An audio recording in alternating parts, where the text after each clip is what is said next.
Hello, everyone. Thank you so much for tuning in again, everyone in YouTube land. This is going to be kind of a special video. It is my first official movie review. So let's go ahead and get right to it.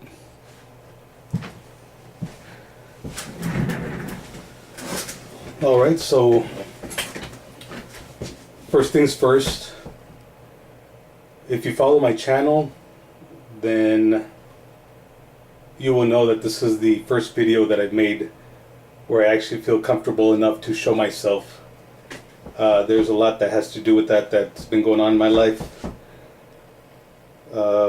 This is today's October 10th, 2018. Since the start of this year, I decided to get in shape. I've lost about 35-40 pounds, and I'm still moving forward with that, still exercising, doing some extra stuff that I'll talk about later, but I feel comfortable with people seeing me now. And this is honestly not the first video on YouTube where you get to see me. I did want to make a video kind of pointing to that other video because it's on another channel. I'm going to leave the link in the description of this video. Please check out that video because I went to E3 back in June. Yes, that E3, the Electronic Entertainment Expo. So why haven't I done any videos about that? Right? I just haven't had the time. I was working a lot, but this is one of the best years of my life. But right now I am going through a dilemma, but we're going to end up well. It is, the two things that you don't want to face, especially at the same time, finances and love. But when you're going through those types of situations, what you want to do is you want to hang out with some friends. You all are my friends, so let's hang out. Let's talk about some stuff. I have more time, obviously, now. I'm not working as much as I would like to, and I'm not hanging out with that person as much as I wanted to.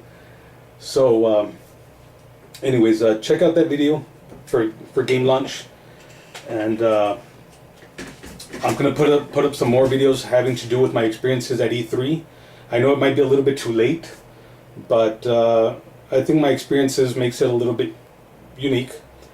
So go ahead and look for those. I'm gonna try to put up some more stuff a little bit more frequently.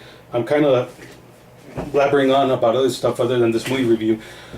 So the review is for the Venom movie. I kind of want to talk about the character a little bit and how significant Venom has been throughout my entire life. I'm talking since I was a kid. At one point, Venom was my favorite comic book character. I don't know how to explain, not superhero, because if I have to choose a superhero, well, obviously I'll go with Batman. But there's just something about Venom that kind of has resonated with inside of me, and definitely was my favorite Marvel character of all time. But he's just kind of been so stretched out and so diluted. He doesn't have the same meaning that he had back in the day. But anyways, so I'll talk a little bit about Venom, because I at some point I did know the character very well, and then I kind of just stopped following it and then came back to it a little bit. So anyways, so to me, Venom, obviously, the greatest Venom ever was the whole Eddie Brock thing. That's where it all started. Well, it started with Peter Parker and of course Secret Wars and all that. But to me, one of the greatest comic book rivalries of all time. It was just very, very simple. This guy didn't want to take over the world or anything like that. He just really hated somebody's guts, and the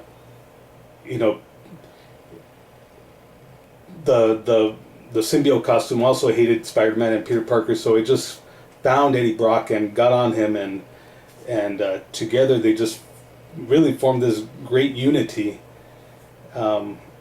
But anyways, I'm kind of elaborating a little bit more. But I have some visual aids just to kind of show, that I do love this character. I have loved this character. So just real quick, let's show some figures. Oh, his mask fell off, but here we go. Well, not even a mask. Would you even call that a mask? But anyways, that looks kind of corny, but that's probably the biggest Venom figure that I have.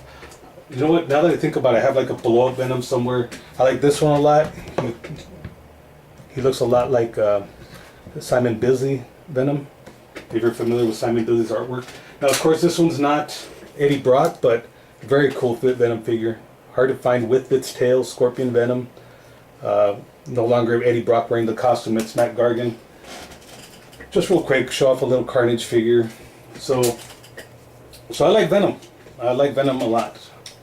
This thing that just keeps falling apart, so whatever. I like Venom.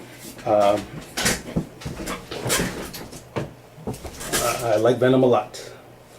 Okay, so, I got a lot of comic books. I cannot find I have a trade paperback that collects the original story, that Todd McFarlane did. You know what I mean? And just a real quick side note, guys. Sometimes bad stuff happens to you in life, so much that you kind of forget about the good stuff. You overlook stuff that happened to you. You're dwelling on the past. I'm guilty of that. But just a little bit of advice, really think things through and think back, and you'll see that a lot of good things happen. As I'm pulling out my stack of Venom comics, I'm looking at my my original Venom Lethal Protector #1, and I don't know when the hell this happened, but it's autographed by the artist. I believe it's Sam de la Rosa. I don't remember. I was kind of disillusioned because he showed me how sometimes the artwork on comic books work, and I'll use this image as an example. Well, let's use this image as an example. Someone will do the layout of the character. I'm not talking about penciling. That's something else. Someone will do the layout of the character, and someone else will do the details. And this De La Rosa guy, he actually showed me some pages. He showed them to me how he receives them, or how he would receive them, and what he would do. And it was just very, very weird. I didn't like it. But anyways, so let me go ahead and grab some notes. I do want to mention everything I possibly can about the Venom movie, and of course talk a little bit more about the character. And like I said, this isn't my first. I consider this my first movie review. I talked about Black Panther. If you haven't seen that video, really check it out, because I'm sure it's gonna mind freak you, like really, really bad. I really hook you in that video. I'm kind of spoiling it. Oh, by the way, spoiler warning for the Venom movie. All right. But anyways, watch the Black Panther one, where I show you how. Just watch it. I don't want to spoil it too much. But anyways, so let's see, where are we? Okay, so I wanted to review this movie a little bit sooner. The movie came out, tomorrow will be a week, kind of, that it came out. I had some very bad luck. I'm off on Fridays, so movies premiere like on Thursday. They come out like on a Friday, but you can watch them the Thursday before. I don't know. And I'm off on Fridays, despite wanting to pick up hours and stuff like that. So I thought Venom, my favorite Marvel character, do a movie review, do it at an adequate time. I drove over there, and here in El Paso, there's been so much construction going on, and even though the movie started, I believe, at 10:20 p.m., I was about 3 miles away from the theater, and I just could not get there on time. At 10:40, I still couldn't even get there. So even if I were to, count previews. So enough of that. So this is obviously a late review of the movie, but what I'm trying to point out is that it's from someone who knows the character pretty well. I would say more than the average person. So I mentioned that I love Venom a lot. He wasn't a very complex character. He was kind of a character caught between love and hate. We've always been done wrong by a person, And there are some people, you know, that will mess up our day, and not that we should, but for whatever reason we might hate a group of people. You know, I'm talking about gender, race, whatever. You know, as long as we don't act upon it, we're all good, you know, within our hearts. You know, unfortunately, some people do act upon it. But, you know, there's always that one person that you're never going to forgive for what they did to you. You know what I mean? For that one thing. And to me, that's what Venom is. That's what Eddie Brock was. You know what I mean? Spider-Man got him fired. Peter Parker got him fired. The symbiote costume, he took it off, even though it wanted to bond with him. It was kind of like a love thing. So that's basically all it was. It was just a rivalry. It was just simple. It was just simple. You can be Venom. You know what I mean? You know, if it got on you at the right time. So one of the first things that I want to talk about the movie is whether it's true to the lore of the comic books.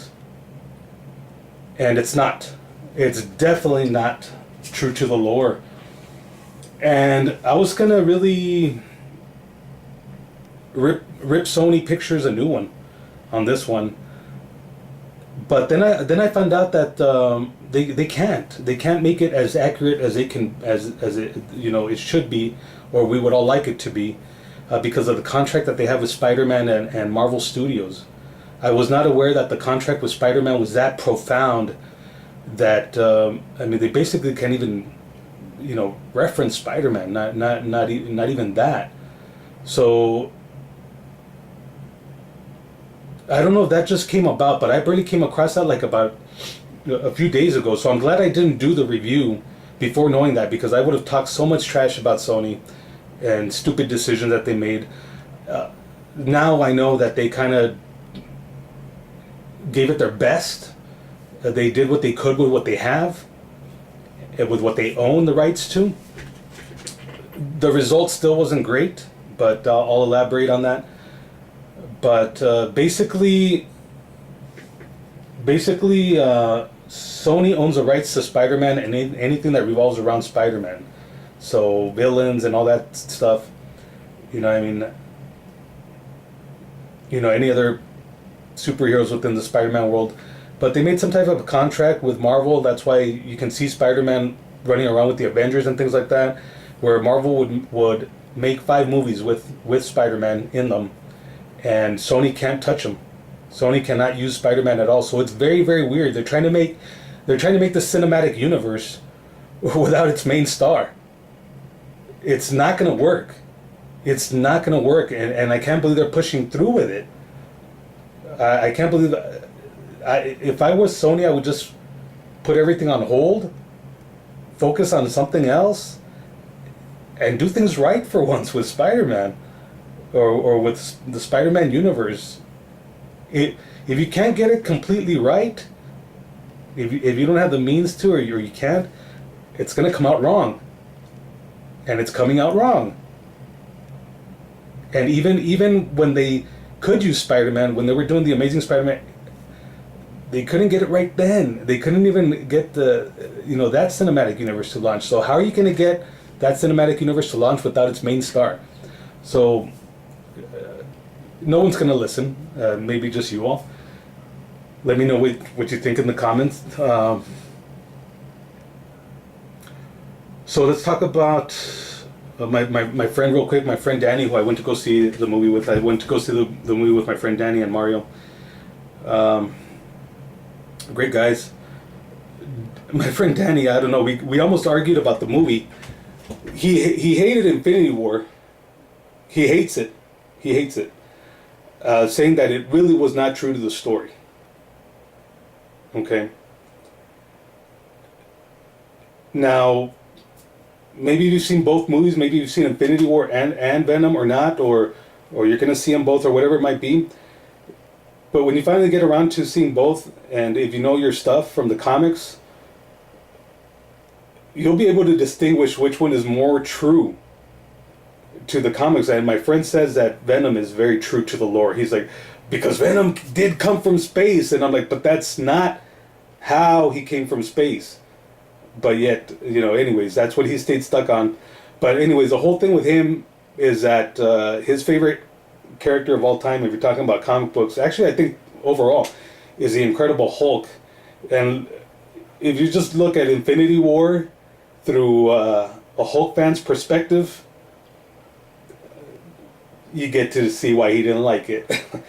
But anyways, let's see what's next on the list here. So, okay, so as far as the movie, the story, a lot of people are referencing like stuff from like late 90s, early 2000s. They're talking about Catwoman. It reminded them of Catwoman. It reminded them of, what's the other thing? Like Ang Lee's Hulk. The plot reminds me of something from the 90s. Because it was just a very simple plot, which I'll get into in a bit. Because I'm going to dissect that and I'm going to ruin it for you. Not, what I mean is if you've seen it and you liked it, you're not going to like it. At least I hope not once I tell you about it, once I tell you my side of it. So, what it reminded me of The Mask. If you really, really think about it, if you've seen Venom, and I'm not sure if you're watching this video for me to convince you or not, I'll get to that. Anyways, if you've seen Venom and you've seen Jim Carrey's The Mask, which both movies are not taking as seriously as they should be. The Mask in comic book form is a very violent, gory comic. It's not funny, it's not cartoony. It has cartoon elements, but surrounded by violence. So The Mask with Jim Carrey, to me, it's the same thing as Venom, except the Mask has cartoon physics, and Venom has the physics, the composure of the character are more based in reality mixed with science fiction. It's not slapstick. I mean, there's tentacles and stuff forming stuff, but it just seemed like that. It just seemed, this guy, this typical normal guy who can't get what he wants and, tries to do the right thing, but, life is just pounding on him, just finds this and, okay, let's roll with it, let's do good. It just seemed like The Mask. It just seemed very, very like The Mask with Jim Carrey. So this is what I did not like about the movie itself, and it's in the end it's what killed the movie for me. Now I do want to state that I don't think the movie was very good, but it wasn't as bad as I expected it to be. But that's still not that great. So the worst thing about it is the portrayal of Eddie Brock. Okay, now I'm not trying to do that. Oh, the comic book and this and it's just a bad portrayal of a character. Period. And it doesn't even fall in line with the rest of the movie itself. Okay, so to me, I'm gonna throw out how I would do Venom. Now I'm not saying it would work or it would make money. Just real quick, I'm not gonna elaborate too much on that. But to me, Venom should be a very serious character. And the Eddie Brock character should be a very serious character. And the way that I think about it is it can be done now. I mean, he's a little bit too old, even though he's still making movies, and I'm glad he is. One of my greatest heroes of all time in real life, Arnold Schwarzenegger.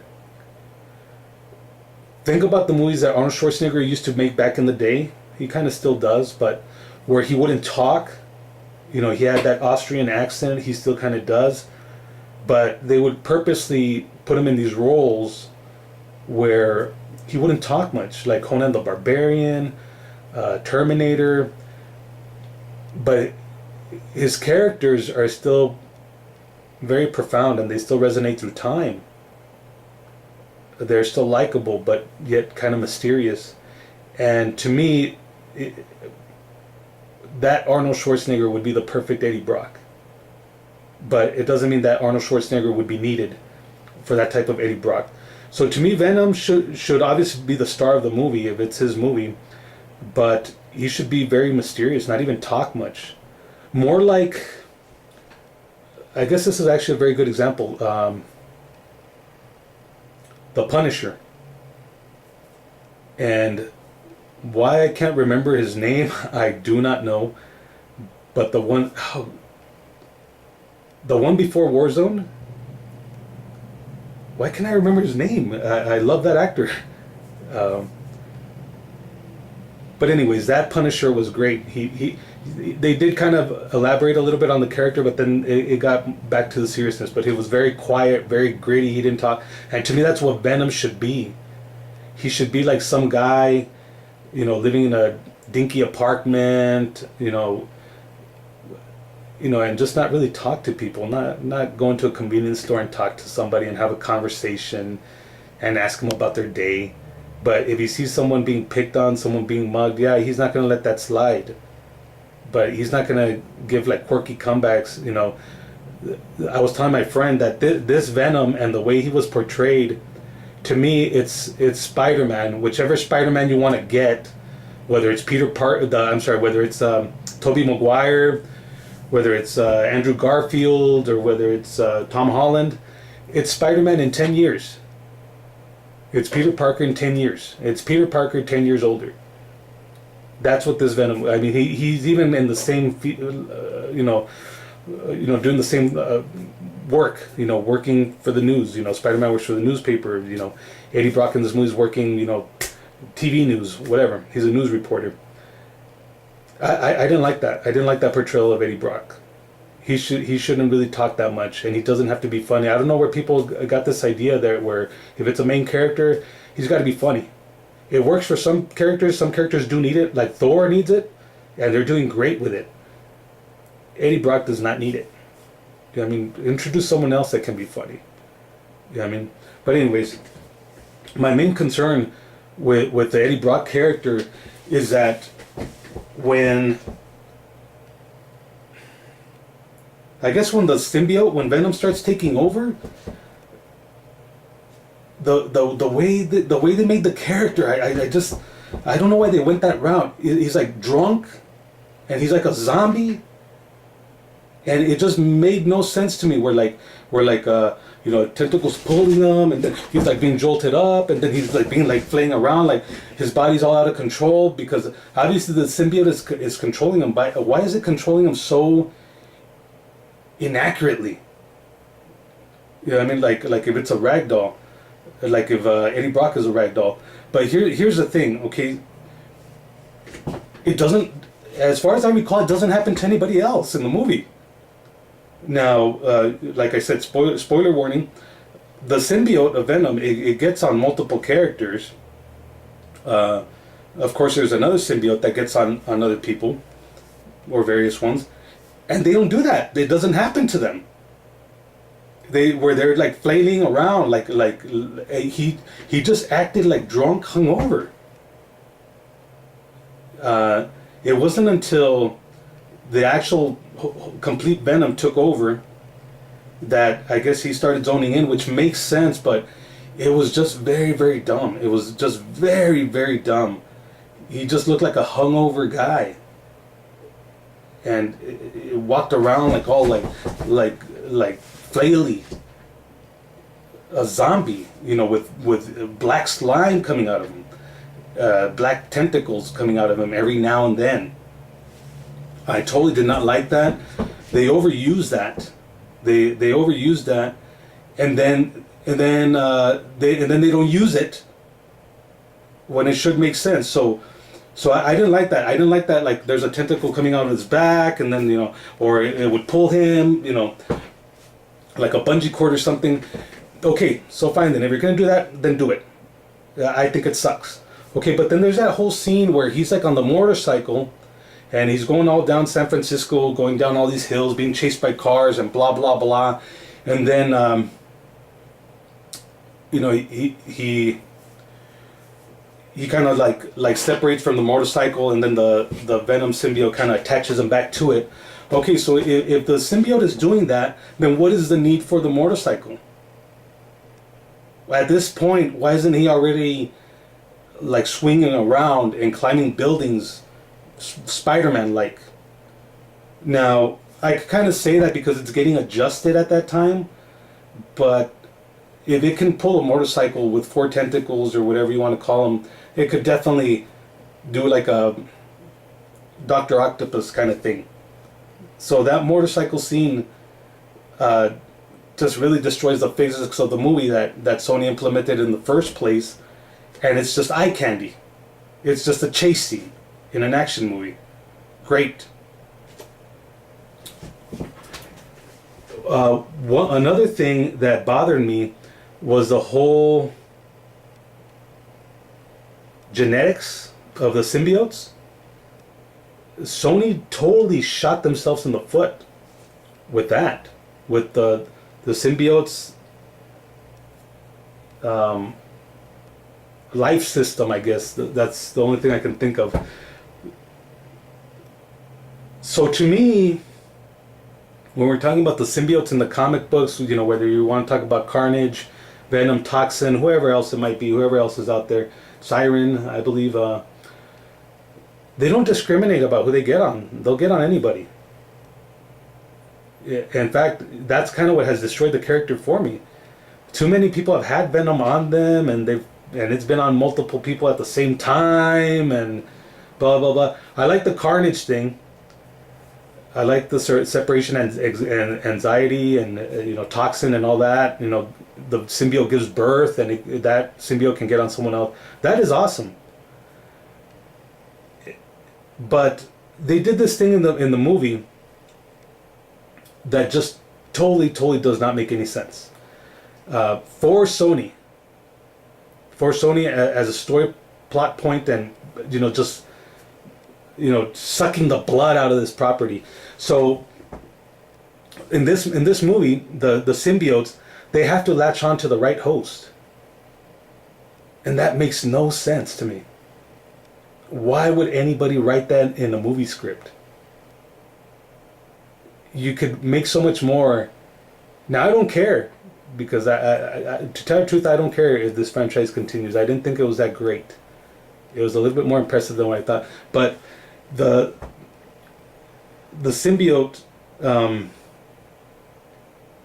like some of the symbiotes, it took me a while to kind of grasp, but they died because they couldn't find the right host. And the whole thing is that the symbiotes got here because, in the story, because there was like some science experiment in space, and I guess they found this comet and gathered 5 symbiotes from that comet, and there's a whole slew of other symbiotes on that comet. You know, so they brought like 5 or 6 of them with them. So if there's like thousands or millions more symbiotes on that comet floating out in outer space, what are they living off of? Why aren't they dying? So why would they take out the whole thing about the planet of the symbiotes? At this point, I'm not even arguing about staying true to the comic books. I'm talking Sony. Why would they screw themselves over like that? The whole thing with the symbiotes coming on a comet, that makes no sense. That comet is like now traveling like farther and farther and farther, miles and miles and miles, you know, who knows at what rate. So what are the chances now that those symbiotes are on their way? Because we find out that the protagonist of the movie, you know, who had another symbiote by the name of Riot latched onto him, his whole plan was to bring, I'm not sure if more, to bring that comet to Earth somehow. Wouldn't it just make sense that they were like on a stationary planet that was found in our solar system? That wasn't too far away, you know. But how are these symbiotes living? And if they're going to latch on to something else and they're going to die, then what kind of a lifespan is that? Why are we even calling them symbiotes? And again, I mean, I know I'm thinking very deeply into it, but I mean, I thought about this stuff as I was watching the movie. So really think about the ratio of the probability of life for a symbiote here on Earth. They brought let's say 6 or 5, and obviously 2 of them survived, which was the Venom one and the Riot one, and the other 4 died. But as human beings, do we want to inhabit a planet where, out of 6 people, 4 of them die? Is that the planet that we're looking to cultivate on? I know I'm thinking a little bit too deep into it, but really, really think about the logistics of the movie and how things weren't really thought out. And they weren't even thought out. I'm not talking about scientifically. I'm talking on a franchise perspective.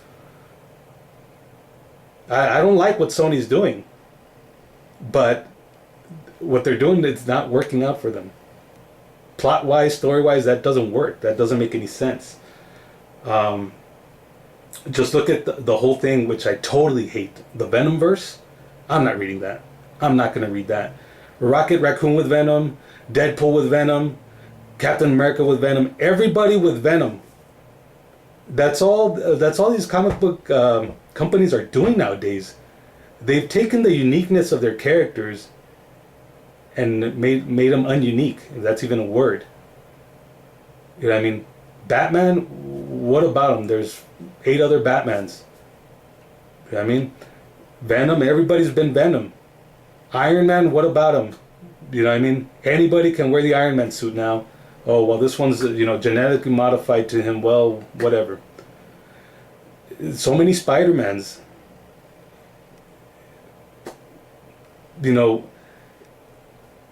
If you think about all the most profound stories in lore, I'm talking like the Bible and things like that, whether you believe it or not, those characters are unique because they weren't changed, and they Greek mythology, it was just them, and they didn't change through time. And video games and comic books have been the new lore, and they keep changing it. They keep changing it, where now you can't even talk about it. Hey, did you read about the first time that Spider-Man fought Venom? Oh yeah, because he got the black costume on what was it, Break World on Secret Wars. No, that's not what I'm talking about. I'm talking about the one where he finds the symbiote in the lab. Oh, you're talking about Ultimate Spider-Man.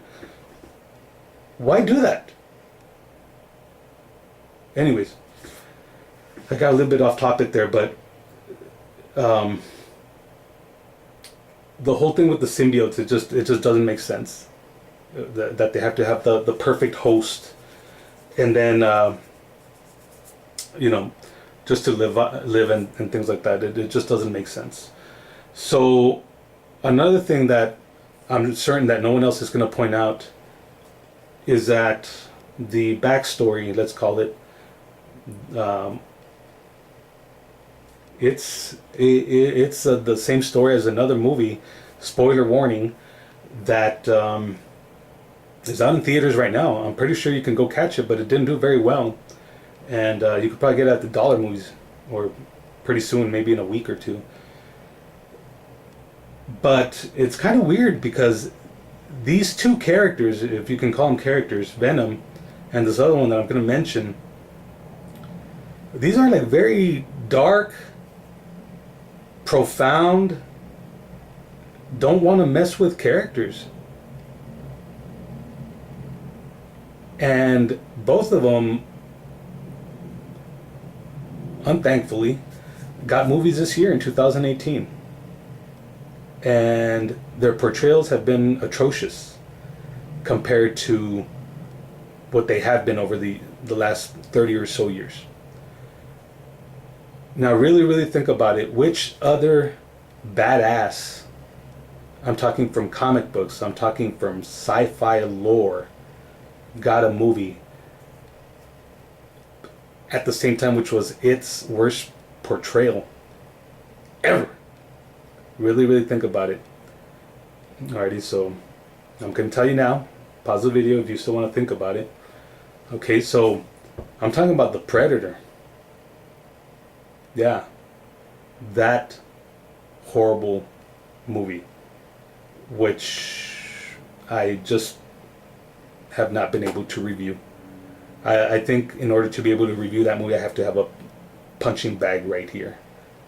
But anyways, so Venom's not as bad as The Predator. Like I said, it was better than what I thought originally, the Venom. And I'll point out the good stuff about it, which isn't a lot. But anyways, I'm about to ruin the Predator if you haven't seen it.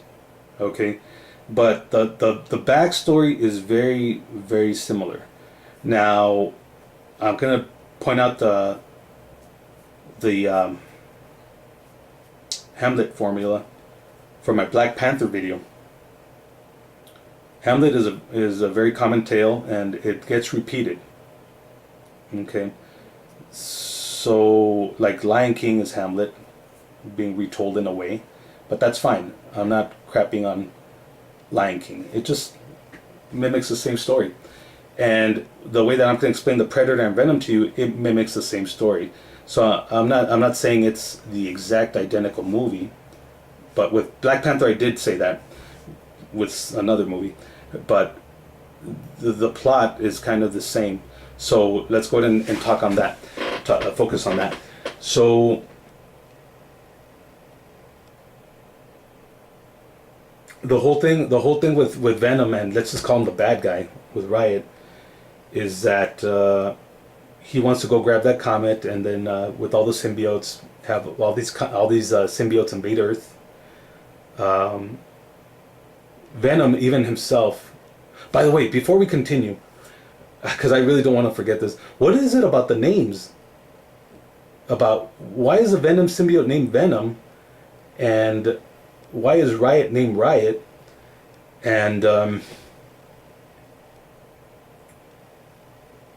first of all, why are they speaking English? Or why are they even talking to each other? But anyways, they talk to each other. In other words, the symbiote comes off and it talks and has a conversation with its host, and it's speaking English. Now I can say, I can be open-minded and say, oh, picks up certain things from the brain, blah blah blah, whatever. Another thing that just bothered the hell out of me, the whole reason. Okay, the Venom symbiote talks to Tom Hardy, to Eddie Brock in his head. Obviously, there are scenes where it separates and then they have a conversation, but they do this whole thing like who's talking to me and blah blah blah blah. That is just for the sole purpose of stupidity, just to make the movie funny when it doesn't happen to be. Because if the symbiote can talk to Eddie Brock through his thoughts, then Eddie Brock should be able to talk to it through his thoughts. He doesn't have to walk down the street talking to himself. That is just so cliche. I was just waiting. I was just so waiting. I'm surprised they didn't do it, but maybe they'll do it on the second one. Write it in there, Sony, and you don't have to pay me for it. You can have it. But I was just waiting for Eddie Brock to go to the restroom, and walk up to a urinal and be peeing and be talking, to the symbiote. And then someone walks in and they think he's talking to his manhood. I was just waiting for that to happen. But no, the whole movie was that. Walking down the street and then, they did the whole thing where he's talking to somebody, and then he's talking to symbiote, and then they're like, why'd you tell me that? I didn't say that. Very stupid. Just very, very stupid. Why? Why was that needed in a Venom movie? Why was that comedic trope needed into the movie? Guy walking down the street talking to himself? That made no sense. I would have liked it better if it was him just kind of like, whoa, like, what the hell's going on? And hey, it's me, I'm inside of you. You're inside of me. And just him talking. It would have made the character more profound. I think it would have exploited Tom Hardy's acting abilities. Come on. We don't like Tom Hardy because he can act stupid. And I'm not saying that anything toward him. That's how the character was made for him. He just kind of played the part. That's not what we like Tom Hardy. We like Tom Hardy because he's hard and gritty. We're talking about Bane. We're talking about, Mad Max. Come on. So anyways, the names of the symbiotes, where did those names come from? I never really thought about it in the comic books. Did they even mention it? And so let's say, okay, so why would a symbiote know the word Venom, and why would another symbiote know the word Riot? And why does this symbiote know that other symbiote's name? Are they hanging out on that comet? Is Riot picking on the Venom symbiote on the comet? I'm sorry, I'm just kind of thinking so far out. You know, but I mean, really, really think about it. So let's say that okay, let's say that they're translating. Why would a symbiote know the meaning of poison? You know what I mean? And much more, why would it know the meaning of riot, of the word riot? Are there really symbiotes rioting on wherever they come from, on that comet that they're on? They're you know, they're fighting for their rights? I don't know. But anyways, back to Predator. So the protagonist wants to bring those symbiotes to Earth, invade Earth some way, you know, kill us, take over our bodies, blah, blah, blah. Okay, so it's an Earth invasion. But we have this good symbiote, Venom, who is just a loser. It describes itself as a loser. It's just a typical guy. It's a typical symbiote, you know, just 9-to-5 job, you know. And it just decides like, hey, this isn't right. I like this place. I like the way things are. This ain't right. I have a personal connection with Earth and the Earthlings here. You know what I mean? So this ain't right. I'm not going to let this happen. That's the same plot as the Predator. That is the same plot as the Predator.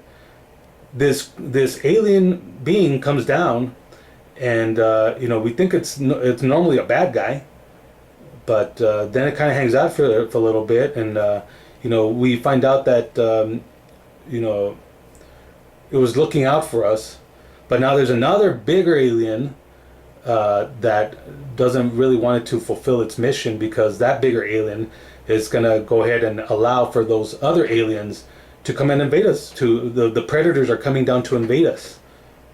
But there's one predator, well, I'm not sure, I mean, I don't think he was the only one. He's here to give us the technology to fight him off. So it's the same thing.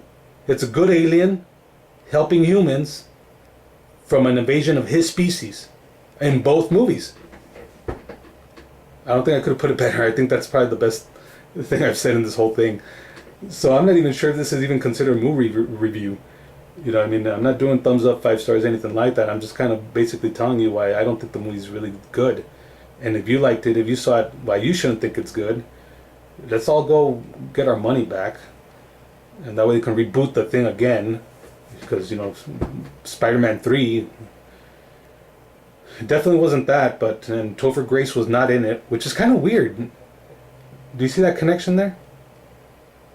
Topher Grace was in Predators. Haha. We came up with that together. So, was the movie good or bad? Do I really need to tell you? It was bad. No, I would say it's horribly bad. Because as I was watching it, I got Transformers 5 syndrome, where I was trying to pick out what was good about it. And I kind of found myself like, yeah, you know what, I'll get the movie and I'll cut this stuff out. You know what I mean? If you take out the silliness and the quirkiness, and it could have been a good movie. Where it really turned for me, where I was like, okay, you know, I'm glad I saw it, was when Venom actually came out. He had 2 good scenes. He only comes out in 2 action scenes. They do the typical fighting soldier scene, and that was good. And of course they do the typical versus bad guy scene, that you know, symbiote versus symbiote, symbiote host. It got a little bit messy at the end when they were all like slimy and forming, and that I didn't like. I didn't like that. But the action scenes with Venom, but there were only 2, were good. I'm talking full Venom mode. Okay. Here's another thing. I'm glad I remembered this. At the end, they do that, you know, that one-liner that Venom has had. You know, even says it on Marvel vs. Capcom, the games. We are Venom. How does that make sense? Because the symbiote was already calling itself Venom. So, you know what I mean? So that doesn't make sense. Isn't it, I'm Venom, you're with me? If that's the case. But I think if they would have came out with that together. They would have came out with that name together. What should we call ourselves? Well, we are Venom. Not you're already Venom and I'm going to be Venom with you. So anyways, one thing that it's not in my notes that I do want to point out, the leading lady character, which I kind of want to call her the damsel in distress, but she really wasn't, which is good, I guess. You know, if you really think about it, Eddie Brock would be her damsel in distress, Tom Hardy would. But the actress that they chose, like, I don't know what to say about her acting ability, because I really don't think she had any. It doesn't seem like she even took the movie serious enough to even read the script. And I'm sorry if she did. If she did read the script, because it was very monotone. It was very, like, you see her pause before she's gonna say her line, and it just seemed like there was just someone standing off camera, telling her what she needed to say, not word for word, but the equivalent of what she needed to say in the movie. So this stagehand would be like, he thinks you guys are back together. Tell him no. You know what I mean? And she would just be like, I never said that we were back together. You know. And then Tom Hardy would say something that she would like, and then say her little thing. You know, very C-3PO like. I'm not trying to be mean, but I don't think she was really zoned into the movie. I don't know, or what she was doing. It didn't seem like she read a script. But if she did, I'm sorry. But that's something that really stood out for me. Not that anybody else's acting, was, worth Oscar nominating, but there was just something very off about that lady, and people were very excited about her being in the movie. So I expected her to pull the weight of when it came to acting skills, and she definitely did not. So that's my whole review. I don't know how long this thing went on for. I was hoping for something that's 15 minutes. I'm hoping it's no more than half an hour, and that it was entertaining enough for you to stick around. So, wait right there.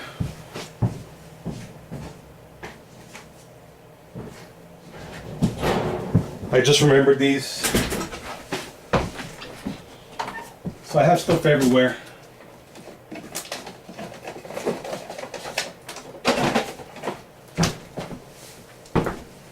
So I like Venom. I do. I don't have a shrine of Venom, but it didn't work out for me. That's not what I imagined a Venom movie being, ever. Not Spider-Man 3 and not this. But a lot of fond memories of the character, Maximum Carnage, the video game, all that stuff. So I hope you liked my review. I hope I didn't scare you. And you'll be seeing more of me. I explained why. I'll have more time to make more videos, show myself a little bit more. Please check out the game launch video. Something, I don't want to say too much, but I promise you something very tremendous happened to me at E3. And it is an awesome, awesome story.